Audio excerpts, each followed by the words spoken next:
The day I finally understood my parents, it started with something small, the kind of argument that doesn't feel important at first, but somehow turns into something bigger. He had just come home after a long day, already tired, already irritated, and the moment he walked in, his dad asked a simple question about his plans, and instead of answering calmly, he reacted sharply, like he was being controlled or judged, even though that wasn't really the intention.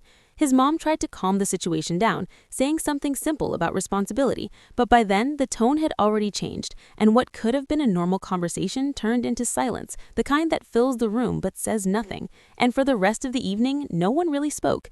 At first, he felt justified, like he had the right to react that way, because he was stressed, because he was tired, because he felt misunderstood.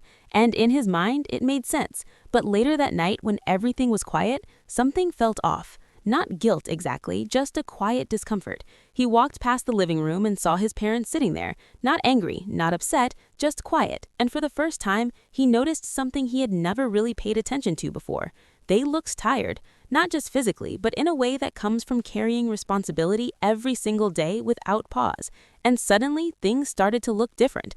The questions his dad asked didn't feel like control anymore. They felt like concern. The reminders from his mom didn't feel like pressure. They felt like care. And that realization hit harder than any argument because he understood something simple but powerful. They weren't trying to limit him. They were trying to protect him in the only way they knew. The next morning, nothing dramatic happened. No big apology, no long conversation. He just responded differently, calmer, more patient. And that small change shifted everything. Because sometimes parents don't express love perfectly, but it's always there. In the questions, in the worry, in the things they repeat again and again. And growing up isn't just about becoming independent. It's about finally understanding the people who were trying to guide you all along.